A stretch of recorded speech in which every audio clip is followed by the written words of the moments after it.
Hello and good afternoon, everyone. My name is Paul Gerdon. I'm sure you guys are all pretty aware of Facebook, but today we're going to get into a little bit more detail, and hopefully you guys can even learn something that you might not have known already. But before we get into depth, I want to talk about the CEO and the founder, which is Mark Zuckerberg. So he was born in White Plains, New York. He was born May 14th, 1984, which makes him about 36 years old. And he founded Facebook May 4th, 2004 at the age of 20. We're going to talk about that here in a bit. His net worth is a little bit over 100 billion, which has actually grown substantially from the past few years. I think back in 2016 it was like 36 billion, still a lot. Anyway, his spouse is Priscilla Chan, and his education, he went to Harvard where he majored in psychology. Before doing this research, if you would have asked me what I thought he majored in, I probably would have guessed finance, technology, or business. So I thought that was pretty cool. So how was he created? It was actually invented in Mark Zuckerberg's dorm room. I thought it was nice to have a little visual representation of him there. Before it was actually called Facebook, it was called The Facebook. So once the Facebook was created, within 24 hours, 1,200 students signed up, which, to put in perspective, that's about half of Mount's population. And then after 1 month, over half of the undergrad population signed up. So at Harvard, that's about 3,000. So how's it created? Just to talk about it a little bit more. So first it extended to the other Boston universities, and then it went to all the Ivy League schools, and then eventually the entire country.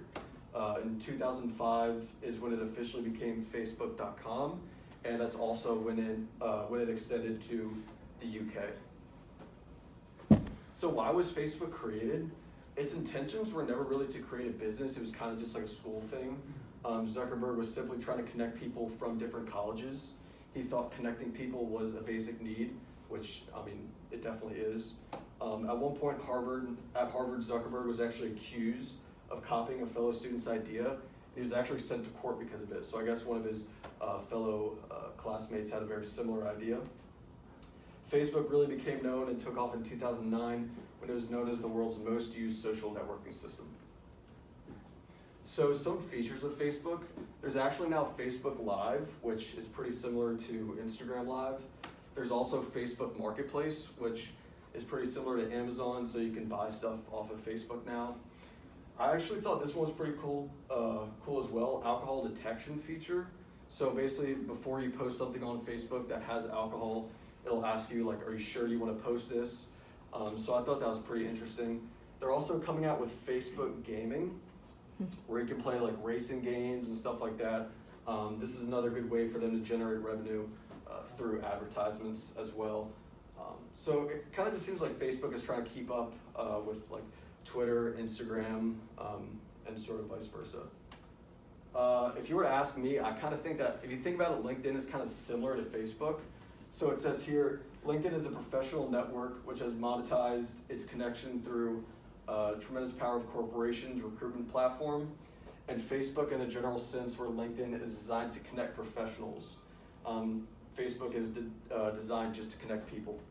So Facebook's really just designed to connect friends and family, where LinkedIn is professionals. I think Facebook and Twitter is also pretty similar in a sense. Except Facebook, there's no character limit, where Twitter there is. Also, Twitter has followers, where Facebook you have friends. So, some pros of Facebook. It's really good to keep in touch with friends and family.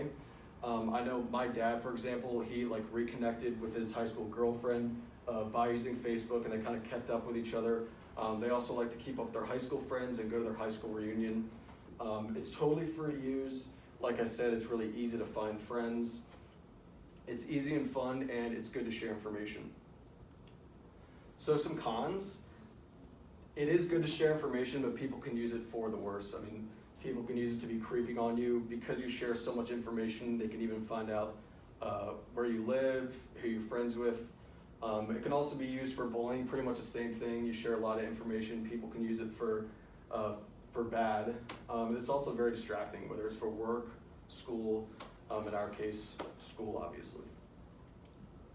So there was a lot of controversy with Facebook a few years ago, and it's actually just started up again. So the company stands accused of having scant regard for users' privacy, and worse, the data itself is exploited to influence voting behavior in elections around the world. So this is actually from a few years ago, but it's going on right now as well. I was actually watching it live on YouTube yesterday, and they're accusing not only Facebook, but also Twitter and Alphabet Inc. of basically trying to persuade people one way or another in the election, and not only the US election, but also Russia and around the world. So it's pretty insane. They're kind of they might be in deep trouble. So the ruling followed a one-day trial. Now this is back a few years ago, but the ruling followed a one-day trial in March, which according to Vice Chancellor Joseph Slights of the Delaware Chancery Court, provided a credible basis to infer the board of Facebook senior executives failed to oversee Facebook's compliance with the consent decree and its broader efforts to protect the private data of its users. And this is a little video explaining it a bit better.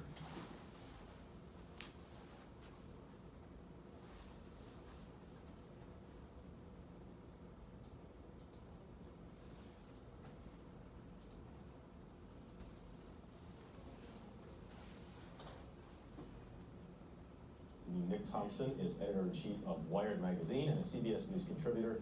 Nick, welcome.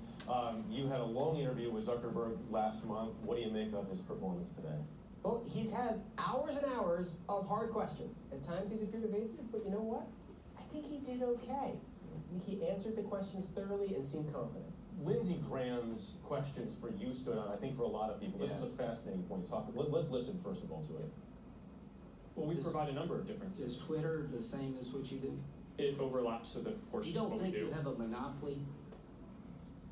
It certainly doesn't feel like that to me. Okay.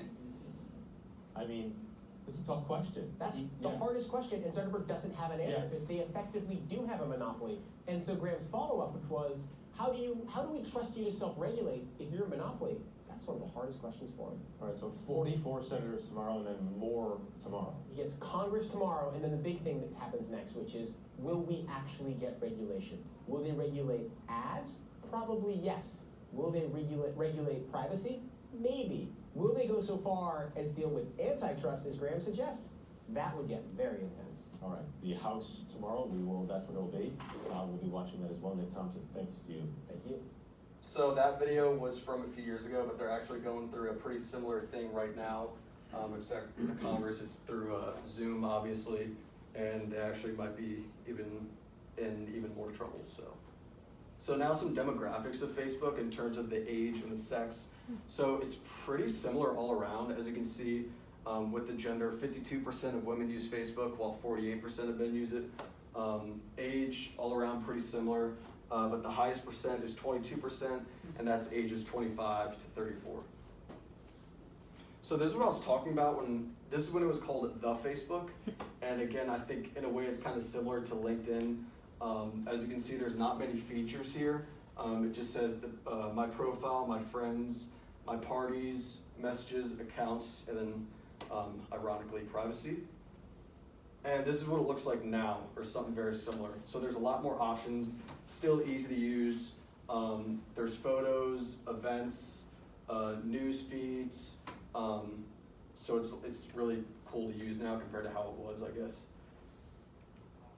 So Yahoo and Google have actually been trying really hard to buy Facebook, but Zuckerberg just doesn't want to do it. But himself and Facebook bought Instagram in 2012 for about $1 billion. So how to join, it's totally free. All you need is an email, and you have to be at least 13 years old to join, or you can lie, which most of us did, and I know I did it. And Facebook makes their profits through running advertisements. As you can see in this picture down here, during that Congress meeting where they're grilling him for like 5 hours, one of the senators asked him, so how do you guys make money? And he kind of looks at the senator for a while and he says, Senator, we run advertisements.